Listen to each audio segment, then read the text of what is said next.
Today I'm going to talk about my exceptionality dyslexia.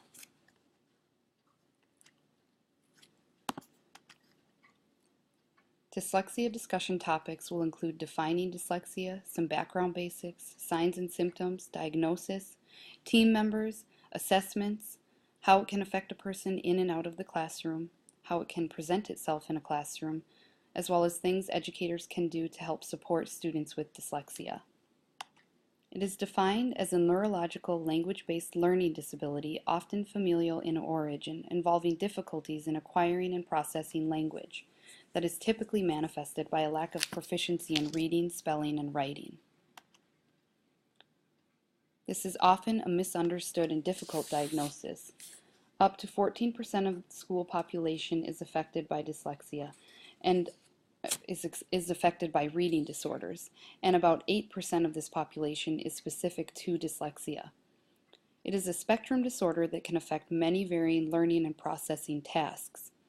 And sometimes people who just have poor literacy skills due to poor instruction is thought to be dyslexic when they really just need better teaching methods implemented.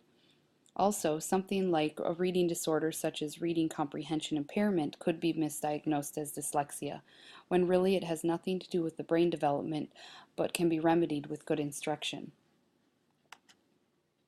Dyslexia can affect more than a person's ability to read and write. Often anxiety accompanies a person with dyslexia. They don't understand why they are having difficulty in reading and writing. This can lead to self-esteem issues, making them think that they are dumb, when clearly they are not. Behavior can become altered as a result of the anxiety or low self-image, and as a result, academic struggles can follow. A person may have an adequate verbal vocabulary. However, if they seem to have a smaller written vocabulary and struggle to translate words onto paper, this could indicate a possible need for assessment. Another sign may be when a child begins to write and seems to not be progressing past a phonetic stage of writing appropriate for their age. An example of this would be when given the word should and they spell it S-H-U-D. A child may indicate they have signs of dyslexia if they are unable to progress normally in their reading, or if they struggle with reading comprehension, which is often associated with it because of the fact that they have to focus so much on each singular syllable. If a child is having difficulty writing or spelling, they may jumble the letters or words, something such as confusing a B for a D or spelling the word cat backwards to read T-A-C. And while not always related, speech delay can sometimes be an early indicator that someone may struggle with dyslexia or other parts of literacy later on in life. There have been some significant studies to indicate that this may be a factor worth looking into. Diagnosing dyslexia is usually done during the early parts of elementary school. The earlier it is discovered, the better. There are things such as being able to listen. Many times a child with dyslexia does not exhibit problems with their high-level language skills. These are things such as listening to others, understand speech, and carry on conversation. Often this area is of adequate ability with that of any other normal child. However, the low-level language skills are what is more commonly difficult for a person with dyslexia.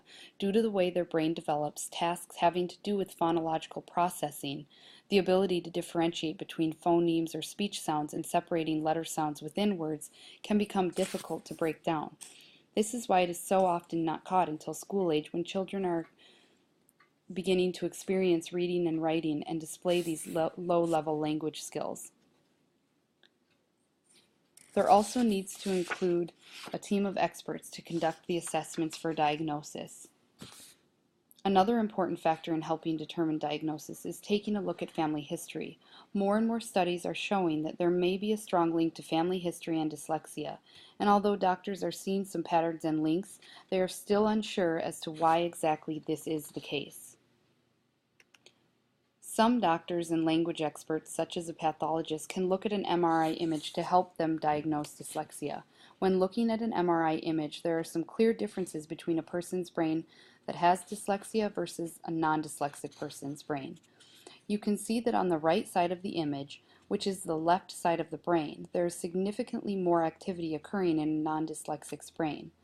This is important because we know that our left side is what we use for language learning skills, processing of sounds, how we visualize letters and numbers, how we sequence word analysis and use logical and abstract thinking. This also tells us something about why so many people who have dyslexia are creative and visually perceptive. Using the right side of their brain more taps into this type of learning and their ability to process things in such a way. After seeing the MRI image of the brain and knowing that the left side is where we develop most of our language skills, it gives experts a better understanding as to why some people struggle with this exceptionality. Reading is one of the hardest things our brains will ever do. Our brain has to do multiple things at one time to link visual and linguistic parts of the brain together.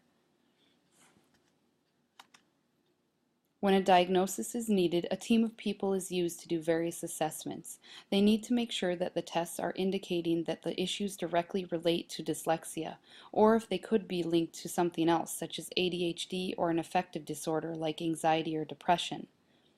Generally, this team is to include a general education teacher, a speech or language pathologist, an education assessment specialist, and sometimes, if health concerns arise, medical personnel also get involved. Some evaluations and assessments include memory skills, visual perception, family history, and taking reading and spelling samples. These tests can help experts evaluate the abilities of a person to perform tasks that involve things like cognitive processing. They also look at oral language skills, decoding of words, their reading comprehension, spelling and written expression, as well as looking at behavior and overall academic history. If diagnosed and treated, dyslexia is generally manageable. However, if not properly treated, a person can go their whole life struggling. No surprise, it can affect many areas of a person's life beyond school. A person's ability to communicate and read and write is needed everywhere in their daily routine, as well as used for interacting with others.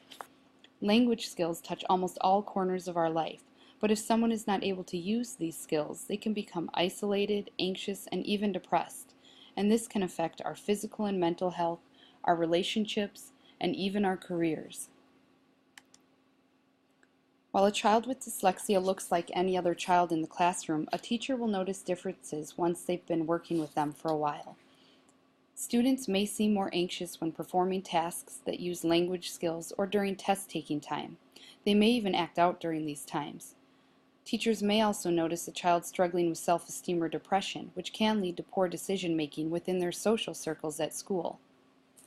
In a student's body of work, dyslexia presents itself in tasks and subjects that require greater use of reading and writing.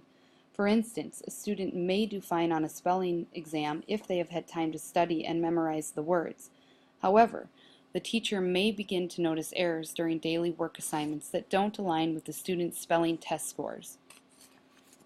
Reading is one of the most common areas of struggle. A teacher can notice difficulty with word rhyming, breaking down of words into syllables, and transposing of letters. Another difficult task can be sequencing events and comprehending what they are reading. Students may also be able to give information orally, but if a teacher notices that they are struggling to organize their thoughts when it comes time to put their thoughts onto paper, this may give them a reason to start questioning whether there's a problem with dyslexia. Because of the struggle in reading and writing, it is thought that this may be a reason that among students with dyslexia there is a disproportionate number of them that seek out math and science areas in the secondary level of education. Teachers have many challenges. However, there are things that they can do to keep learning inclusive in the classroom while accommodating this exceptionality. Teachers need to remember that a learner with dyslexia can become more easily frustrated. It's important for them to remain flexible in both their teaching methods as well as giving students flexible work time because they process things more slowly. They can also implement some easy strategies into their classroom, such as slowing down instruction, maintaining daily routines, providing graphic organizers, and helping to connect concepts for students. Another teaching strategy is to present information using multiple ways, such as using a visual aid alongside a lecture or lesson plan. This is thought that it could increase retention by as much as 70%. And the use of repetition helps increase rapid memory function, which is a very common issue that dyslexia creates.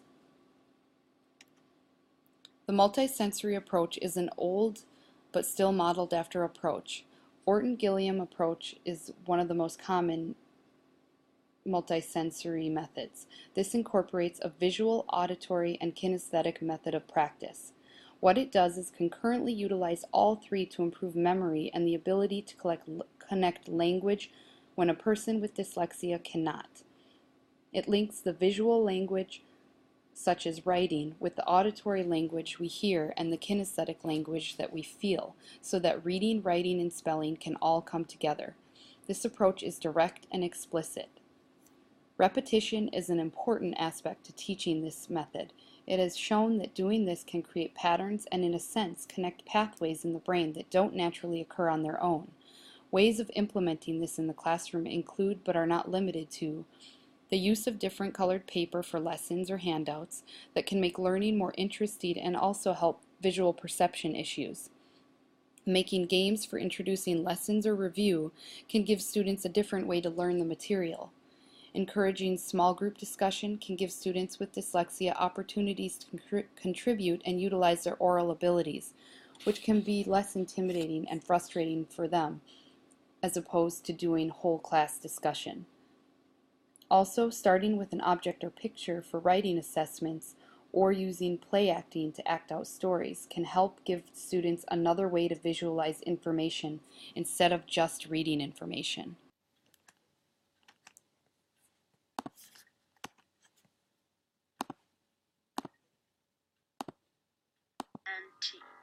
Different. We are all different, no matter what it is. Sports, school, music. But what if someone was different with something we all take for granted? Time. Billboards, magazines, no matter what it is, we read it.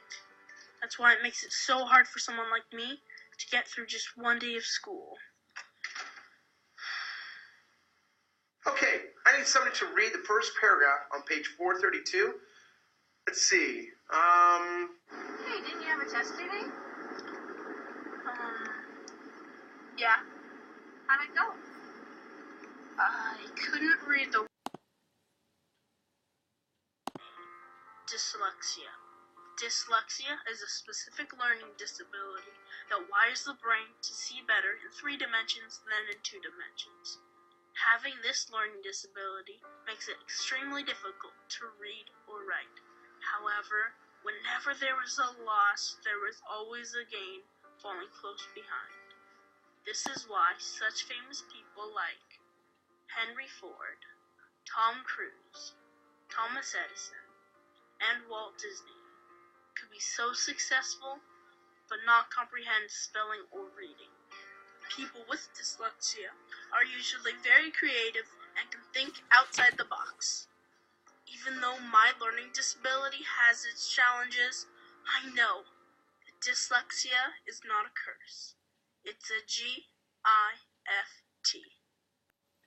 There are many great tools and resources out there to get both parents and guardians and teachers headed in the right direction to better support their student with dyslexia.